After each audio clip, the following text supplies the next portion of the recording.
Hello and welcome to Artemis.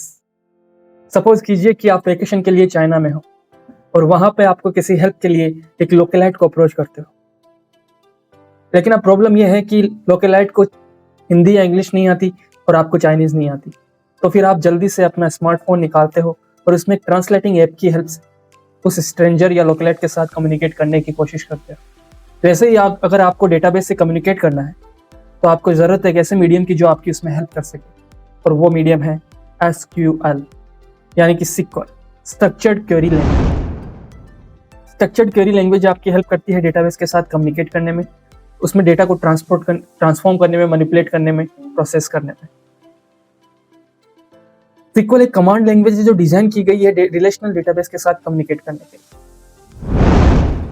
अब देख लेते हैं कि डेटा और डेटाबेस क्या होता है। ऐसी कोई भी इंफॉर्मेशन जिसे हम रिकॉर्ड कर सकें, स्टोर कर सकें, प्रोसेस कर सकें, वो डेटा ही है। फॉर एग्जाम्पल, कोई नंबर हो, कोई टेक्स्ट हो, कोई इमेज फाइल हो, कोई ऑडियो फाइल हो या फिर कोई वीडियो, ये सब डेटा ही है। डेटाबेस क्या होता है? डेटाबेस ऐसा ही कलेक्शन है डेटा का जिसे स्टोर किया गया हो, ऑर्गेनाइज किया गया हो इलेक्ट्रॉनिकली किसी कंप्यूटर सिस्टम के ऊपर, वो डेटाबेस होता है। अब देख लेते हैं डेटा कितने टाइप्स का होता है। डेटा मेनली 3 टाइप्स का होता है: स्ट्रक्चर्ड डेटा, अनस्ट्रक्चर्ड डेटा या फिर semi structured data. Structured data वो होता है जो टेबल्स की फॉर्म में होता है। अनस्ट्रक्चर्ड डेटा जैसे कि कोई ऑडियो, वीडियो या इमेज फाइल। ऐसे ही सेमी स्ट्रक्चर्ड डेटा, जब डेटा जेसन या एक्सएमएल फाइल फॉर्मेट में हो तो उसे हम सेमी स्ट्रक्चर्ड डेटा कहते हैं। इनमें से हमारे काम का है स्ट्रक्चर्ड डेटा, जो कि टेबल्स के फॉर्म में होता है। जब डेटा टेबल्स के फॉर्म में होता है और उनके बीच में कुछ रिलेशन डिफाइन किए जाते हैं तो उसको रिलेशनल डेटा बोलते हैं। और ऐसे डेटा को मैनेज करने के लिए जिस डेटाबेस मैनेजमेंट सिस्टम की हम जरूरत पड़ती है उसे हम कहते हैं RDBMS। RDBMS के कुछ पॉपुलर एग्जांपल्स है जैसे कि सिक्वल सर्वर, माई सिक्वल, ओरेकल या फिर पोस्टग्रेसक्यूएल। एनालिसिस को हम मुख्य तौर पर 4 पार्ट में डिवाइड कर सकते हैं: descriptive data analysis, diagnostic data analysis, predictive data analysis और प्रिस्क्रिप्टिव डेटा एनालिसिस।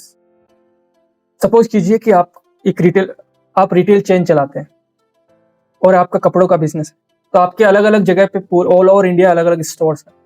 तो अगर आपको ये पता करना हो कि किस रीजन में सबसे ज्यादा सेल्स हो रही है और किस रीजन में सबसे कम सेल हो रही है, और अगर जिस रीजन में सबसे ज्यादा सेल हो रही है उस रीजन में सबसे ज्यादा कौन सा आइटम बिक रहा है, कौन सा ऐसा आइटम है जो सबसे वर्स्ट परफॉर्म कर रहा है, इस एरिया से अपनी ग्रॉस सेल्स, नेट सेल्स कितनी है, तो ये सब पता करने के लिए कि डेटा में क्या चल रहा है, व्हाट इज हैपनिंग, उसके लिए हमें डिस्क्रिप्टिव डेटा एनालिसिस करते हैं और इसको हम सिक्वल की हेल्प से भी कर सकते हैं। डायग्नोस्टिक डेटा एनालिसिस ये होता है कि व्हाई इट हैपेंड, ऐसा क्यों हो रहा है।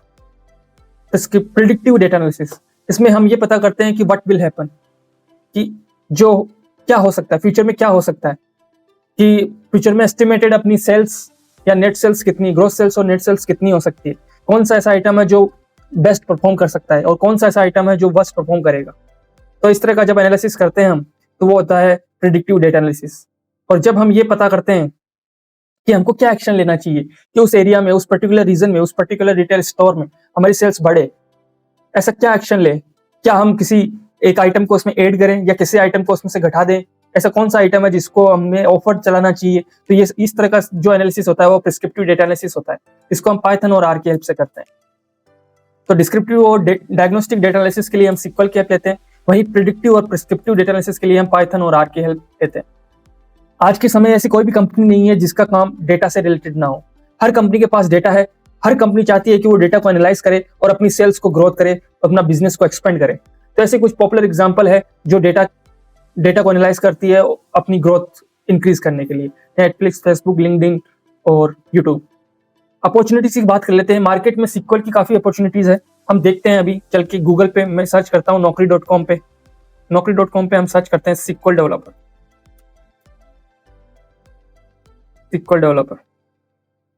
मैंने naukri.com पे सर्च किया सिक्वल डेवलपर, तो आप यहाँ पे देख सकते हैं कि 0 to 1 years के एक्सपीरियंस के लिए 4 to 7 lakhs per annum sequel developer. तो यहाँ पे आप देख सकते हैं sequel developer 5 to 10 years 10 to 20 lakhs per annum, 6 to 10 years 15 to 30 lakhs per annum, 4 to 8 years 15 to 25 lakhs per annum, 3 to 6 years 5 to 10 lakhs per annum। तो काफी vast opportunities है सिक्वल के लिए। तो thank you for watching this video. Please do like and subscribe. I will see you next video.